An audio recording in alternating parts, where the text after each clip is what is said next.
There is a widespread allegation, really a slander, that Israel is an apartheid state. That notion is simply wrong.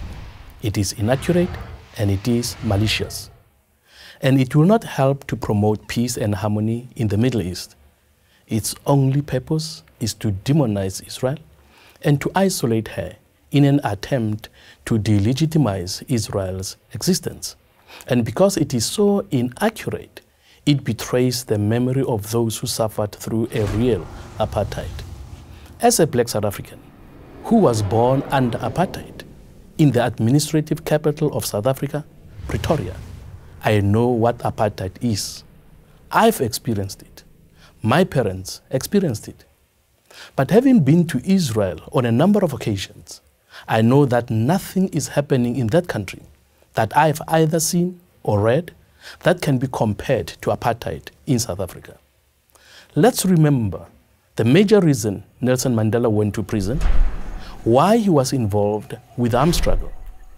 He was fighting for the right to vote, for the right to choose the leaders who believes in, for the right to move and travel freely, to live wherever one wants, to be educated, and to be admitted to the hospital or medical facility of your choice. All these things Mandela fought for because black people never enjoyed any of them in their very own country. For example, when I had to see a white doctor who was prepared to have black patients, I would have to go to a back room, a specially segregated room where black patients of white doctors went. We could never enter through the same door that was used by white people. Now compare that to Israel. A few years ago, a black pastor friend of mine went to Israel where he had an accident and had to be hospitalized. When he came back to South Africa, he said to as many people as he could that the people who are talking about apartheid in Israel are talking nonsense. When I was in that hospital in Israel, he tells people, on my right was sleeping a Jew, and on my left was a Palestinian Muslim. And in between that Palestinian Muslim and that Jew was this black South African. In private, the Palestinians he was with in the hospital said to him, this Israel is an apartheid state thing, is what politicians are saying. It is not what we are experiencing on the ground. We all need to recognize that those who say that what is happening in Israel is like apartheid South Africa are minimizing the suffering that black South Africans endured. They are taking the sting out of the pain that we suffered in South Africa.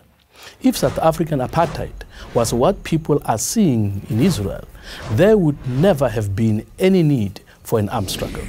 There would never have been any need for Nelson Mandela to go to prison because he would have all the rights Arabs in Israel have.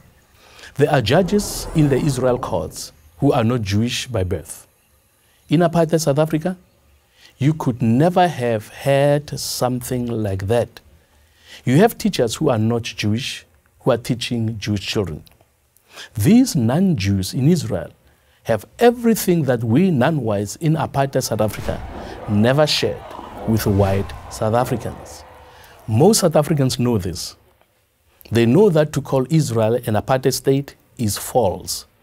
That what we suffered in South Africa is not being suffered by anybody in Israel. But to those South Africans who believe these falsehoods about Israel, we say, go to Israel. Go and see for yourself. Tell us where you see Palestinians having to endure what we endured during apartheid.